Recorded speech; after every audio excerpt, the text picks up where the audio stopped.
Most of our metro now under a mandatory mask order. Will you wear one? And what happens if you don't? No mask, no service. As a private property owner and business, I will not be telling a grown adult what they can and cannot put on their face. Plus, it's official, the Nichols name stripped. Is our 7th president next? Plus, heading to 100. Ask them if they heard anything or saw anything. Kansas City's less talked about crisis. And how much clout does a football team have? The campus clash that's testing the limits of free speech. Week in Review is made possible through the generous support of Dave and Jamie Cummings, Bob and Marlise Gorley, Smithfield Foods, Haas and Wilkerson Insurance, the Courtney S. Turner Charitable Trust, John H. Mize and Bank of America N.A. co-trustees, and by viewers like you. Thank you. Welcome everyone, I'm Nick Haynes. It is one big news development after another. Who can keep up? We track the stories and trends that are impacting us right here where we live. Checking in with us this week from Fox 4 News reporter Shannon O'Brien, the managing editor of the Call newspaper Eric Wesson, from the pages of your Kansas City Star Dave Helling, and from KCUR News Steve Kraske. Starting now, masks are now mandatory throughout most of our metro, and that includes the entire state of Kansas, though some counties pushing back, including in Johnson County. COVID-19 is still in our communities, and it is still spreading. Wearing a mask is not only safe, but it is necessary to avoid another shutdown. For the most part, face masks are now required anytime you go into an indoor public space, whether that's grocery shopping or visiting a hardware store. These latest public health restrictions set off a new round, though, of confusion and questions. The city getting inundated with calls and emails from business owners and citizens about who should and shouldn't be wearing them. Are you required to wear them while working out at the gym, for instance? And what are the consequences for not wearing one? Shannon O'Brien, are the police going to arrest you? Nick, there are not going to be masked police chasing people down the street they see without masks. How this is going to be enforced in most places is it's going to be the businesses are required to mandate that people who come to their business and people who work in their business are wearing masks. It's going to be a complaint-based system. So if somebody's somewhere and they see people not wearing masks, they can call in to the counties or the cities where that's happening, and the health department will take care of it. Those businesses could be talked to, there could be citations, but that's how this is going to work. How did the public respond, Eric Wesson? Are there more people in our city wearing face masks now than there were this time last week? I don't believe so. I think people have gotten real lax. It's not a top story in the news anymore. So I think a lot of people have kind of let it go and saying, hey, we're okay. We were at Ward Parkway yesterday and they opened a new restaurant. There was a standing room only line outside the door. It was very few people that had masks on. What do you think, Steve, in your slice of the world as you move around our metro? Are there fewer people wearing masks today or more than there were last week? Oh, Nick, I think there are a few more who are wearing masks. You know, I hear what Eric says, but to me, the virus is back being the #1 news story, not only in Kansas City, but across the country. It's simply dominating things right now. People are tired of it, but the numbers are what the numbers are right now, Nick. Even with a statewide order in the state of Kansas, though, Dave Helling, a lot of counties pushing back, some saying they won't do it at all. It's interesting, in the metropolitan area, everyone was fast moving to put this mask policy in place this week. But Johnson County was nervous about doing the same thing. What is so different about Johnson County than all of the surrounding counties to it? Well, the politics are different. I mean, the county commissioners who are most concerned about, in Johnson County, most concerned about any universal mask order are conservatives on the county commission. They want to make an issue of this. One of the things, Nick, I think we're going to have to get used to is this isn't going to go away in 2 weeks or 3 weeks. I mean, I do think people are thinking, well, if I just wear my mask until the middle of July, this will all go away. The number of cases across the country are now actually higher than they were at the height of the coronavirus pandemic back in March and April. And so this is going to last for some time, probably through the end of July at the least. And then school starts, and we're going to have second graders with masks. I mean, I think our tough questions are ahead of us, not behind us. This is a skirmish. The real confrontation is still some weeks away. But didn't we always know, though, Shannon, that the number of cases would be higher as we tested more people? Yes, they did know the number of cases was going to be higher, but I think it's growing at a faster rate than they expected. And speaking of the Johnson County Commission, I think one of the things that people are concerned about on that commission is enforcement. How to enforce that across the county could be a problem. Now, I mentioned the public reaction to all of this. One way the public responded was to send Mayor Quinton Lucas an incendiary message. You should swing from a tree, wrote one angry constituent irked by the mayor's mask policy. Did the mayor of Wyandotte County, David Alvey, receive the same message? Did Governor Laura Kelly, who also imposed a mandatory mask policy, also get one? Or were those words about swinging from a tree reserved solely for Quinton Lucas, Shannon? Solely for Quinton Lucas. You know, I've spoken to him at length about what happened and the comments that he got and the threat that he got. And he says that he is a Black mayor who has made an unpopular decision. He believes the attack is because he is Black. And not only is he concerned about the comments that are being made to him, but if somebody is making those kind of racist statements and threats to him, what's happening out in the community to other people of color? But one part of this component of this message was also that he was a mayor who was protesting in the streets without a mask, and that was different than what David Alvey was doing, or perhaps Governor Laura Kelly, Eric. Yes. And he had a mask when he was out in the plaza area, when he was marching with the protesters. He had a mask on, but it just goes to show, even though we say that things are okay, racial divide is very great here in the Kansas City metropolitan area. So it's just par for the course. I saw him yesterday at one of the vigils. His security detail was around him pretty tough. So I guess he's weathering the storm. You want to know why Black Lives Matter, why that movement is the force that it is today. It's for moments just like this. Even Mayor Lucas told me that when he read it, it was heartbreaking to him. How many issues move this fast? Just weeks after a City Parks Board member calls for the renaming of the J.C. Nichols Fountain. Well, it's happened. The pioneering developer's name stripped from what is one of our city's most iconic landmarks. And in a unanimous decision, the Parks Board also voting to change the name J.C. Nichols Parkway to Mill Creek Parkway. That's what the road that skirts the east side of the plaza was called before Nichols' name was attached to it in 1952. But the use of racially restrictive covenants led to segregated neighborhoods in Kansas City, which led to racial isolation and resulted, in my opinion, in severe concentration of poverty. This action is not about erasing history. It is about responding to history. What I find amazing about this, Steve Kraske, is that when we had that whole dispute over the Paseo and changing it to Martin Luther King, it took weeks for those signs to come down, if not months, and then to be returned to the Paseo name after the public vote. Yet they took down the name, the plaque, within moments, it seemed, of that decision being made. I think that's a very astute observation, Nick. You're so right. This has moved with lightning speed. And it goes to just what I said a few minutes ago, the power of this moment, the power of this Black Lives Matter push that we're seeing across the country and here in Kansas City. You know, I wrote my first columns about removing the name of J.C. Nichols from the fountain 3 years ago. Got a lot of response to it, but not much action.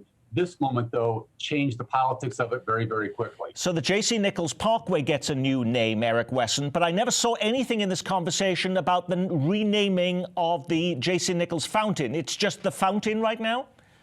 Yeah, it's just a fountain. I think they're going to come up with some names in the next couple of weeks and probably listen to some community input from that. But I want to go back 3 weeks when I told you that this would be fast-tracked, and I thought it would be done in a week. They were a little bit slow, but they have the power. They have the power to do this. What was interesting to me about this week, too, is that the Nichols family themselves came out and said, we approve of taking their family member's name off this, Shannon. And in addition to that, we'll also give $100,000 to help towards its upkeep in the future. I thought that was an interesting gesture. Was that the deciding moment here as to why that was a unanimous decision, or did that come too late to have any influence? No, I don't think it was the deciding factor. The commissioners have pretty much been on board with this since Chris Good went to them in the beginning of June and talked to them about it. So it was already going to be a done deal. I think it made it easier for the commissioners to vote unanimously on it because with that support, really, who could, argue it? Well, how about their view on the Miller Library, the Miller Nichols Library at UMKC? Did they also say they were approving of changing that name, Steve? No, that decision hasn't been made yet, but let me just point out that campus leadership here, including Chancellor Molly Agrawal, I should point out I teach at UMKC, he's expressed an openness to the idea of changing the name. There's a movement among students. The new president of the Student Government Association, Brandon Henderson, very much interested in seeing the name come off. I think we can expect that to happen probably also, Nick, probably the next 2 or 3 months. So what next? Should 2 statues of America's 7th president, Andrew Jackson, be removed from outside the Jackson County courthouses in downtown Kansas City and in Independence this week? Jackson County Executive Frank White asks the county legislature to form a special committee and begin public hearings on moving the 2 statues. One of the statues had been vandalized and it's actually now covered in tarp. In a statement, White says Jackson was a man who owned hundreds of slaves, opposed the abolitionist movement, and caused thousands of Native Americans to die when he forced them out of their homeland for white settlement. Now, it's worth noting that White calls for them not to be destroyed, but simply moved. But to where? Are we setting up a new museum, Dave Helling, in Kansas City for the statues and monuments that are no longer wanted in the public square?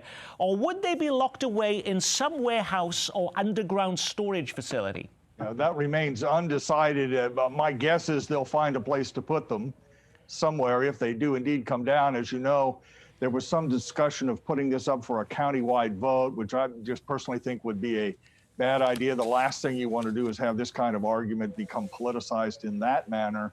Should these things happen, though, without the public being involved? And I know Eric Wesson, in the Jackson County legislature, certainly legislators there saying this should go to a public vote. Let the public decide this.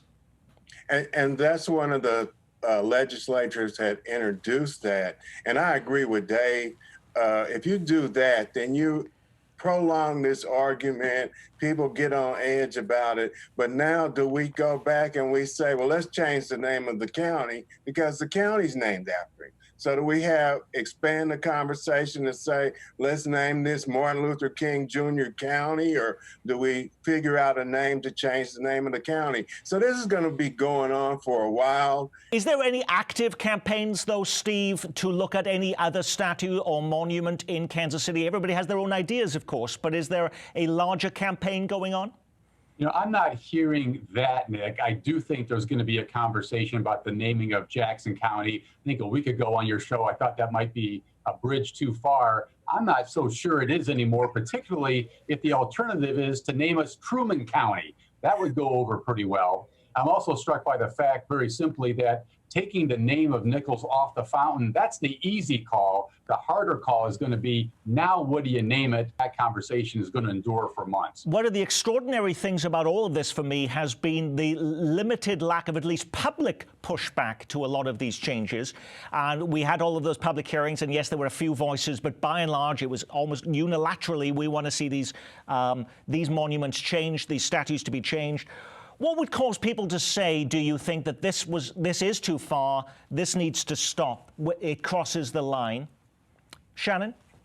Well, I think that's a great question, because if you change the name of Jackson County, you've got Johnson County, you've got McGee Street, you've got Troost, you've got Clay County. I mean, Warnell, where does it stop?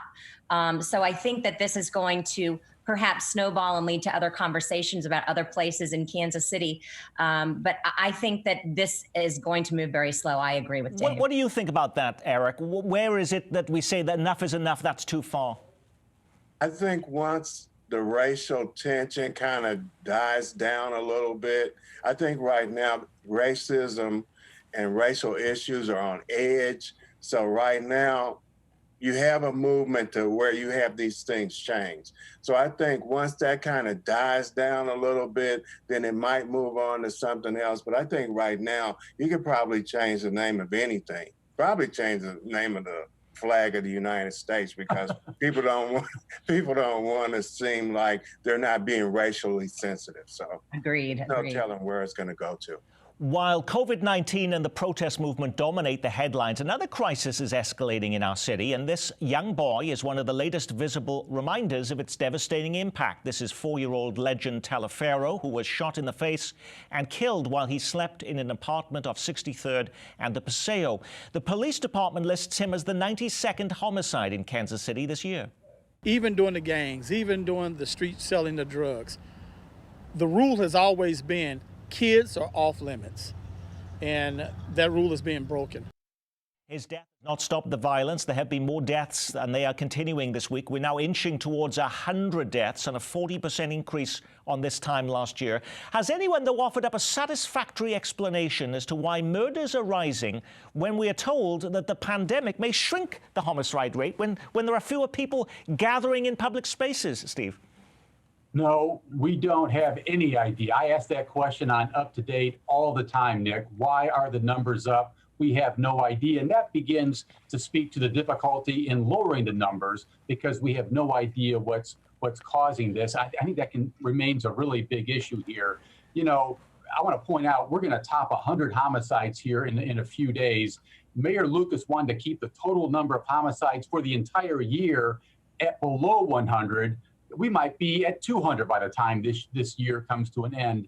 And yet it's relatively quiet in terms of protests and public discussion about this, because people simply don't know what other alternatives there might be beyond local control of the police department, which I know you want to ask about. But we're not alone, though, Eric Weston. I see them in New York City, Chicago, Milwaukee, Minneapolis, all reporting large increases in their homicide rates. I think New York said they hadn't had that many shootings in the first 3 weeks of June in the last 25 years.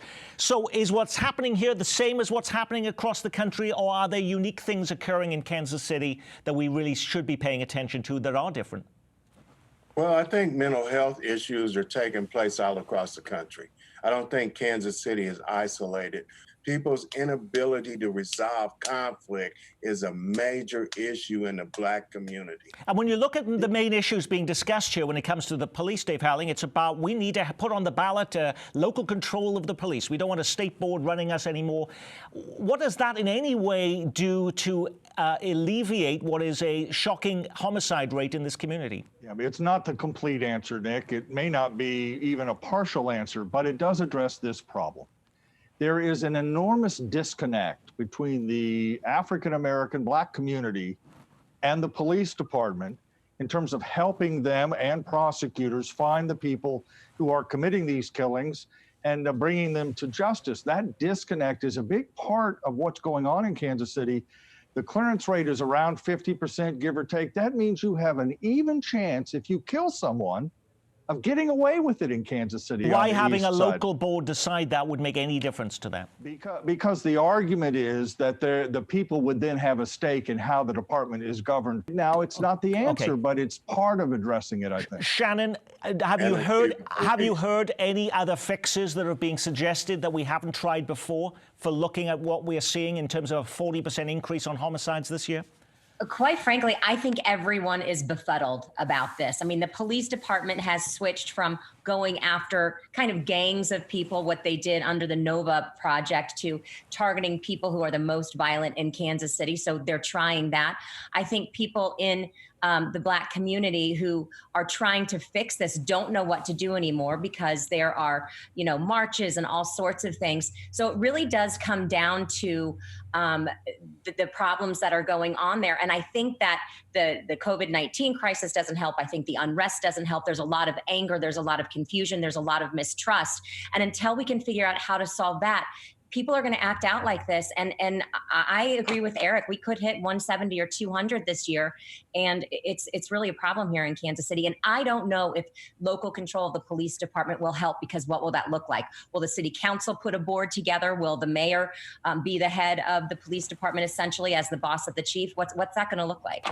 By the way, I do have other things to talk about, but I do see that the police chief this week also saying, subtly challenging the notion of local control, saying at least right now you have people from both parties who come together to control the police here because they're appointed by the governor from both parties. It would not be that way if it was under local control, Eric. Yeah, and he's saying that. And let me just say, in the Black community, the thought is the chief is the problem. They feel like that he's not sensitive. He's not doing everything that he can to help solve homicides. And let's face it. Okay, if you had a different police chief, would the homicide rate be going down? You might have a better relationship between a new chief and the community, specifically the Black community, than you have with Rick Smith. Okay. Can I just, I know we don't want to talk about local control, but to say that local control isn't the answer, what do we have with state control? We're looking at 200 murders, so it's part of the answer. That ain't working either. Okay, yeah. Steve, quickly. Every police chief opposes local control, Nick, because you go from having 4 or 5 bosses on the board of police commissioners to 13 members of the city council and all kinds of politics. No chief has ever wanted local control, Nick. Alrighty, how much political clout does a football team have to change decades-long policies? Kansas State University football players boycotting team activities until administrators create a policy that would allow a student to be expelled for openly racist, threatening, or disrespectful actions. The move follows a tweet by a KU student about George Floyd 4 weeks after his death under the knee of a Minneapolis police officer. The student had tweeted, "Congratulations to George Floyd on being drug-free for an entire month." 2 years ago, K-State claimed in a statement it's not the proper role of the university to attempt to shield individuals from ideas and opinions they find unwelcome or even offensive. Will this latest standoff with its high-profile football team force them to rethink that stand, Steve? You know, probably not, because the university is not able legally, it appears, Nick, to expel this student, Jaden McNeil, over these tweets. But instead, what the university is trying to do is implement a whole series of mandatory diversity training, those kinds of steps to begin to move past this crisis. Are those enough, though, to stop the boycott? Well, we'll see. I mean, the student athletes, the football players still have decisions to make, and they may decide to up the ante a little bit. You know, it's extraordinary power that the athletes have at K-State and other schools across the country and the region, because they are threatening not to play, Nick. And that's, you know, you talk about something that gets the attention of college administrators. And they did at the University of Missouri, Eric Wesson, Correct, when just a few years ago where there was racial unrest, the football team said, you know, also joined against the university system president, and the university system president, Tim Wolf, was gone in a matter of weeks. Yeah. And it's just the same with this. And I think what they're doing will carry a lot more clout than we think it does. And again, I go back to my earlier comment. Right now, things are racially sensitive and on edge. So it might have an impact on what they're trying to do. And Richard Myers, the president of K-State, says he will join the students in their protest, but not on the first protest, which is Saturday, because he's vacationing on Independence Day in Virginia. Does that hurt his case, Shannon? There's some people who can't blame him for going away, taking a vacation, maybe spending time with his family. It's not the only thing that's going to happen at K-State. He will be engaged in things down the line. So I think that this is going to end up being pretty much of a nothing burger for him. Just quickly, Nick, you know, just Jaden McNeil, who's behind this tweet, has been connected to white nationalist organizations. He's a provocateur. It's one person here. The distinction with Columbia over Mizzou a few years ago, you know, lots of African-American students there being called names over a period of time. That was a whole series of incidents that led to what we saw there. This deal in K-State, really keeping context here, one person behind this tweet and trying to stir things up. But some students there, I know, will say there's been a lot behind the scenes that they've endured, and so this is just the straw that breaks the camel's back. Now, when you put a program like this together every week, you can't get to every major story hitting our headlines. What was the big metro story we missed? A fireworks-free 4th, most cities cancelling Independence Day events, and right up to the wire, Overland Park pulling the plug on its big display amid an uptick in COVID cases. Meanwhile, fireworks stands reporting explosive sales, even though most area cities still have rules that make setting off fireworks illegal. Authorities said it was a justified shooting. Now questions being asked in Overland Park over why an officer who killed an unarmed teen received a $70,000 payout to resign. They've been bashed repeatedly of late, now area police trying to win back goodwill, playing football on the plaza and hoops in OP. Expect a longer wait before heading back to the movies. Kansas City-based AMC now pushing back its reopening till the end of July. And the Royals making plans to return. While you won't be in the seats, guess who will? The team announcing they're going to place plastic cutouts of fans in the stands, and for $40, the face could be you. Alrighty, did you pick one of those stories or something completely different, Eric Wesson? Patrick Mahomes getting Whataburger to move into the Kansas City metropolitan area. That's clout. Oh, wow. That's clout. Shannon O'Brien.